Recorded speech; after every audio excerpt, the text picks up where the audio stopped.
Bonjour à tous, focus aujourd'hui sur l'inédit concept Renault et Olab, les Dacia Docker et l'Ogi Stepway, le nouveau Ford C-Max et enfin la Bentley Mulsanne SoSpeed.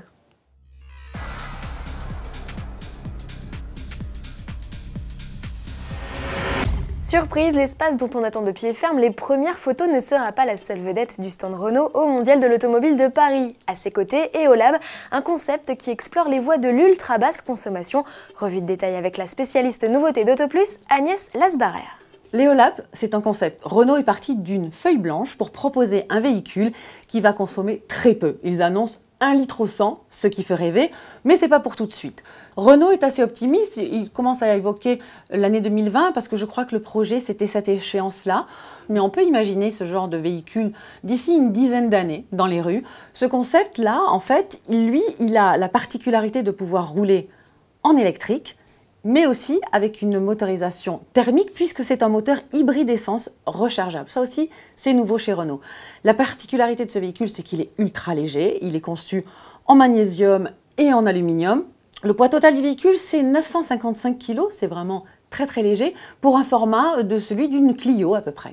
Rendez-vous le 4 octobre pour l'approcher de plus près. Famille Renault toujours avec les nouveautés Dacia du Salon de Paris, pas de Sandero restylé ou de Duster Pick-up à l'horizon, la filiale low cost du Losange fait plus simple en étendant sa finition baroudeuse Stepway au Docker et l'Ogi. Au programme, des passages de roues en plastique noir, des protections chromées sous les boucliers et des barres de toit anodisées. L'équipement comprend lit d'office, clim et régulateur de vitesse. Côté motorisation, il faut opter en essence pour le TCE 115 chevaux, en revanche en diesel, le Docker mise sur le DCI 90 et le Logi, le DCI 110. L'arrivée en concession est prévue en fin d'année. Ces versions redynamiseront-elles les ventes du Ludospace et du Monospace en perte de vitesse? On sait d'ailleurs l'un d'eux, le Logi en particulier, en sursis. À suivre. Un monospace Ford en quinche un autre, ou plutôt deux autres. Après le S-Max, place à ses petits frères, les C-Max et Grand C-Max restylés.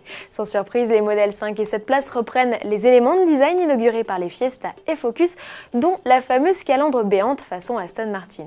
À l'arrière, seuls les feux du petit modèle changent de forme et s'allongent. L'habitacle s'offre lui, quelle que soit la version, un repoudrage plus en profondeur. On note l'arrivée du système multimédia de deuxième génération, accompagné de son écran tactile de 8 pouces, ainsi que d'un volant 3 branches. Sous le capot, Ford remplace ses vieux 1,6 litre par des 1,5 litre de puissance équivalente, soit 150 et 182 chevaux en essence, 95 et 120 chevaux en diesel.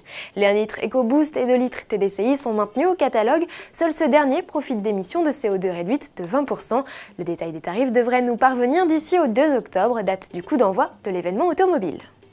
Non loin de là, chez Bentley, tous les regards seront braqués sur la Mulsanne Speed au programme pour la limousine, un V8 biturbo de 537 chevaux contre 512 auparavant et un couple démoniaque de 1100 Nm, ce qui nous donne côté performance un 0 à 100 km/h atteint en 4 secondes 9, soit 4 dixièmes de grappillé, et une vitesse maxi dépassant désormais les 300 km/h. Cerise sur le gâteau, la sportive est aussi plus efficiente, sa conso chute de 2 litres au 100, soit une autonomie accrue de 80 km.